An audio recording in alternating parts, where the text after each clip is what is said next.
They didn't tell me to stop being myself. They just made sure I didn't remember what that looked like. This is my nightly ritual again. The fire, the bourbon, and the kind of silence where I hear my thoughts a little too clearly or loudly.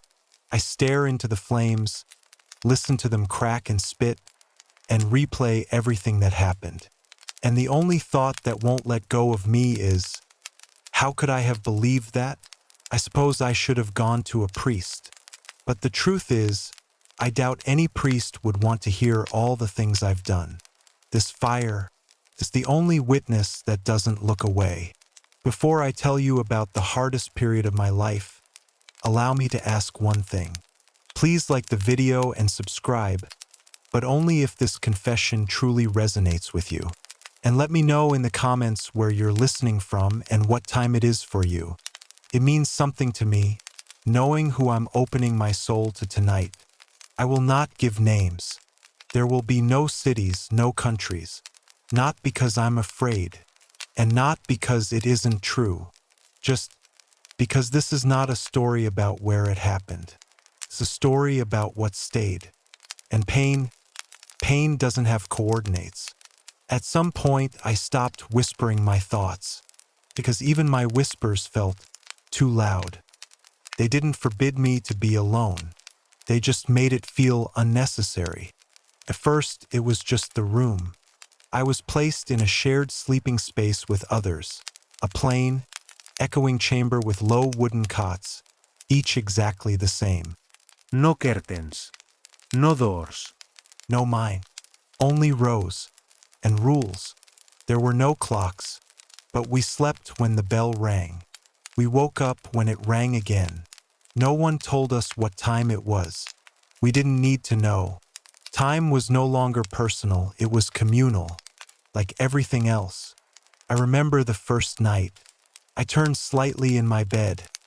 It creaked, and 3 heads turned toward me at once, like they'd been waiting for the sound. They didn't say a word.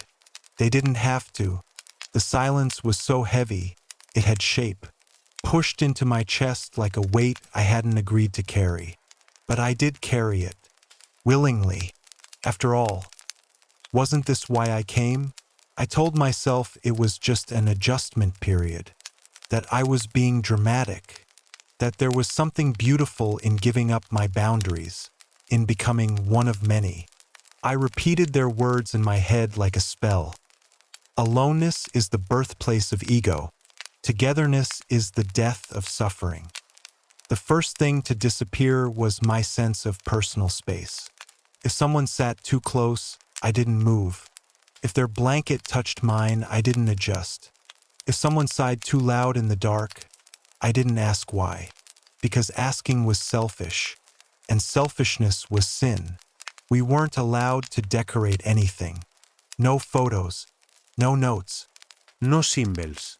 not even our beds could have a unique fold or placement. They checked. Every night they checked. Once, I found a small string tied around the wrist of the man on the cot next to me. It was brown, frayed, probably meaningless. But the next morning, it was gone. He didn't speak for 3 days after that. At first, I missed having a place to think, corner to retreat to. But slowly, I began to forget what that kind of solitude felt like. Even when I sat by myself, I could feel the presence of others, breathing in sync, blinking in rhythm, watching in silence. We never locked eyes, but we knew. We were always observed, even by each other. Privacy wasn't forbidden. It just didn't exist anymore. And when something doesn't exist, you stop needing it. I remember the moment I realized my thoughts were no longer private. It wasn't dramatic. No one read my journal or repeated something I'd said. There was no breach, because there was nothing left to breach. I was lying awake as always. The lights were off. The air was still, and I had a single sentence form in my mind. Something pointless, some quiet fragment of my old life. And before I even finished thinking it, I felt shame, as if I'd spoken out of turn. as if the room itself disapproved. That was the night I stopped thinking in full sentences. I started whispering inside my head, just in case. It sounds paranoid, but it didn't feel that way. Felt like courtesy, like discipline. I learned to sync my breathing with the group, to walk in rhythm, to lie still when everyone else was still. The more I aligned, the less I wanted to be alone. Because when you're alone, you notice the noise in your own head. And noise is dangerous. Noise leads to questions. Questions lead to doubt. And doubt makes you someone they can't trust. And I wanted to be trusted. I wanted to be worthy. I wanted them to look at me and see someone who understood. Someone who didn't need to be told what to do, because he already knew. So I stayed in that room, night after night, week after week, with the same people, the same silence, the same air. And little by little, it stopped feeling strange, started feeling safe. We were not told to be quiet. We were simply surrounded by quiet. And eventually, it felt wrong to interrupt it. The silence wasn't just a lack of sound. It was a presence. It was the way they controlled everything without speaking, and the way we obeyed without realizing we were obeying. In our shared room, no one made noise unless it was necessary. And necessary was a high bar. If someone coughed, they bowed their head. If someone sneezed, they whispered an apology. If someone dropped something, they didn't bend to pick it up right away. They waited, as if asking for permission from the room itself. I started to think in whispers. At first, I caught myself amused, maybe even disturbed. But the more I noticed it, the more natural it became. My inner voice slowed down, became cautious, careful not to form thoughts that could echo in the silence. Because even thoughts had volume now. We were taught that silence was not absence. Silence was presence, a kind of sacred substance that filled the space around us. To disturb it was to stain it, so we protected it. I remember the way people moved during silent hours. No sudden gestures. No expressions. Just smooth, slow transitions, like shadows slipping across the floor. And when we were told to rest, we rested. Not because we were tired, but because that was the rhythm. No one stayed up reading. No one stared at the ceiling, lost in thought. And no one dared move when the lights dimmed. There was no individuality in fatigue, only shared stillness. During the day, we spoke only when instructed. During the night, we didn't speak at all. And between the two, there was a kind of limbo, not sleeping, not waking, just existing side by side, breathing together, thinking in silence. I started noticing that my thoughts were no longer mine alone. If I remembered something from before, a birthday, a face, a voice, I'd glance around the room, as if someone could sense the echo in my mind, as if they could hear it too, because part of me believed they could. One night, someone beside me shifted in their cot, just a soft motion, but I could feel the tension ripple through the room. Someone else cleared their throat. Another sat up straight. We all felt it. We all responded, not with anger, not with words, just with presence. The kind of presence that says, "We are here. We are watching. We are one." And if one of us breaks the silence, we all carry the weight. I began to understand what they meant when they said privacy was a sin. Privacy meant distance. Distance meant distrust. Distrust meant danger. We were not there to grow apart. We were there to dissolve, to melt into each other like wax in the same mold. Individuality was noise. Togetherness was quiet. And quiet was purity. I remember once trying to think about something I wanted. A small, stupid thing. a certain kind of tea I used to drink when I was sick. I tried to imagine the taste, the warmth, the comfort, but halfway through the thought I stopped. I looked at the others, and the guilt was immediate. Wanting something just for myself felt obscene, like a crime I hadn't meant to commit. After that, I didn't think about the tea again. The silence began to reshape my thoughts, not just in volume but in content. I didn't think about anything that didn't concern the group, didn't wonder about the world outside, didn't imagine futures. There was only what was, what is, and the echo of it in our shared, voiceless space.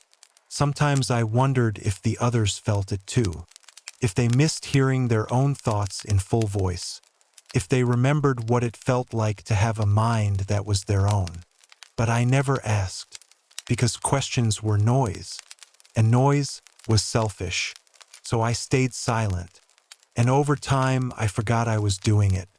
It just became the way things were, the way I was, not alone, but not exactly together either, just dissolved into the quiet, into the rhythm, into the group. And the strangest part? It started to feel like peace. There was something oddly beautiful about the way we moved together. Breakfast happened in silence.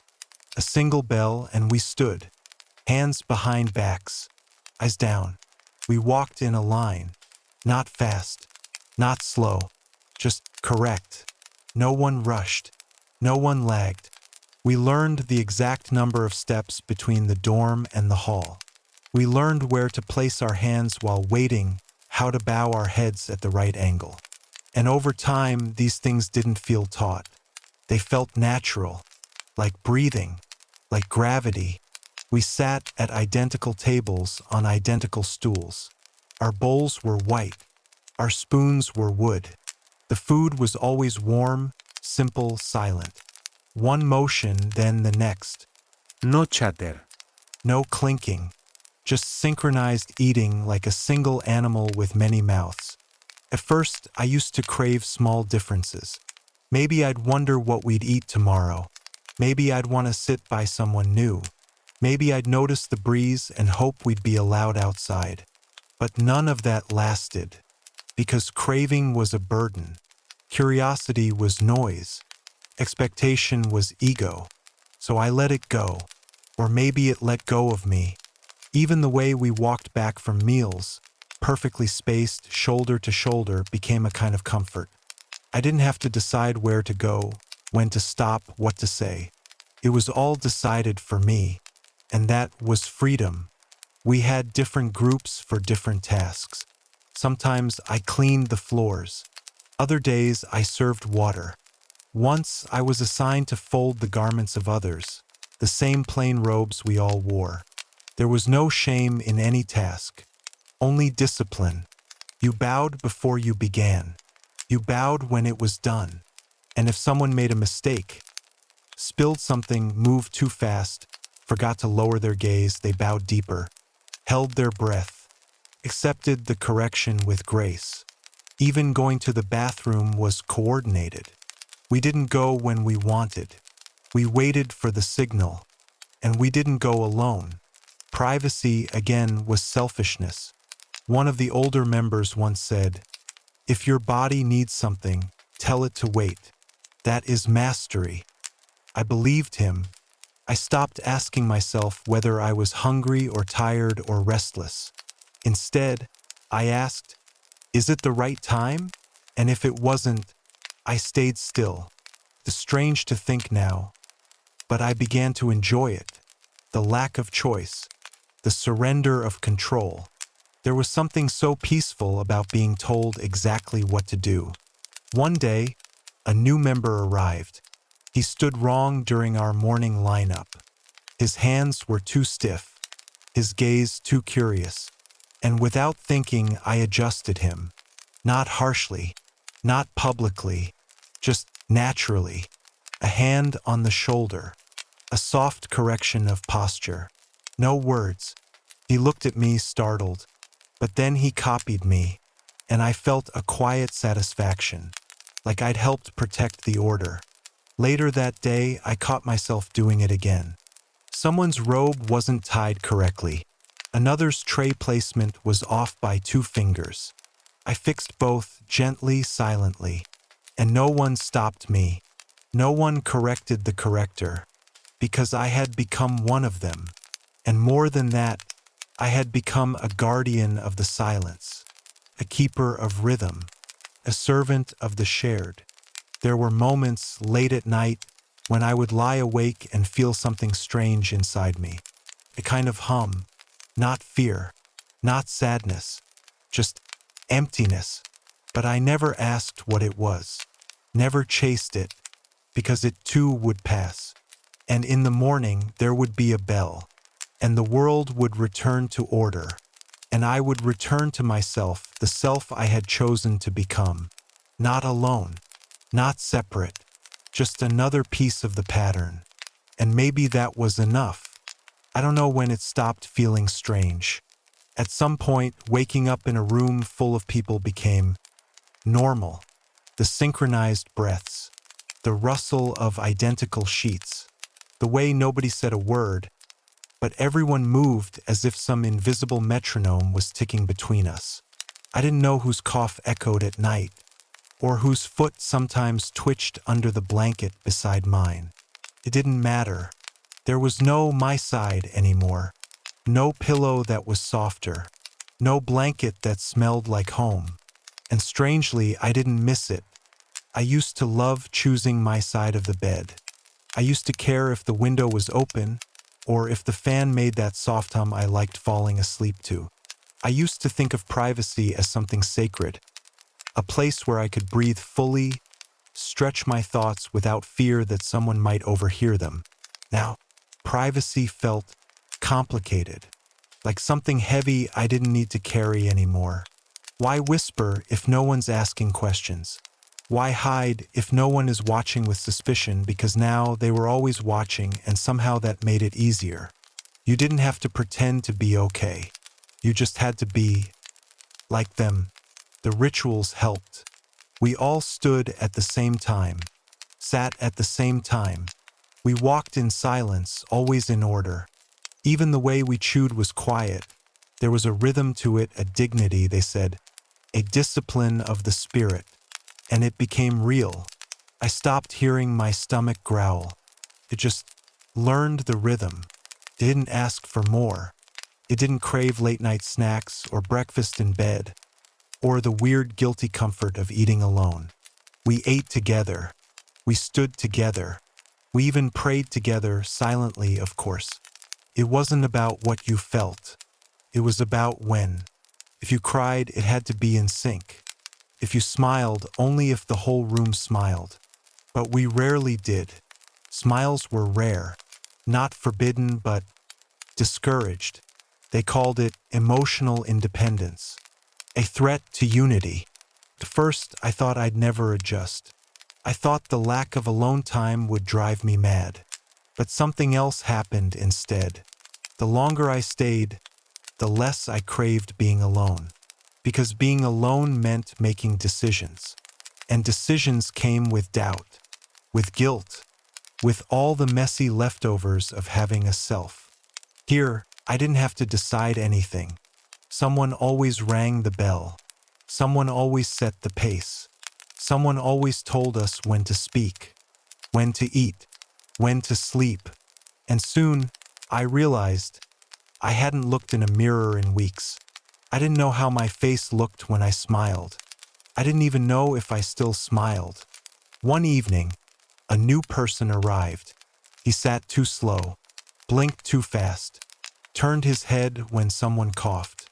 He still had that look, that need to be separate. And I felt embarrassed for him, not because he was new, but because he reminded me of who I used to be. So I corrected him, quietly, softly, with the same calm tone someone once used on me. "No need to look around," I whispered. "Everything you need is right here." And he nodded, grateful, I think. That night, I lay still, eyes closed, not sleeping. just listening to the soft, identical breaths.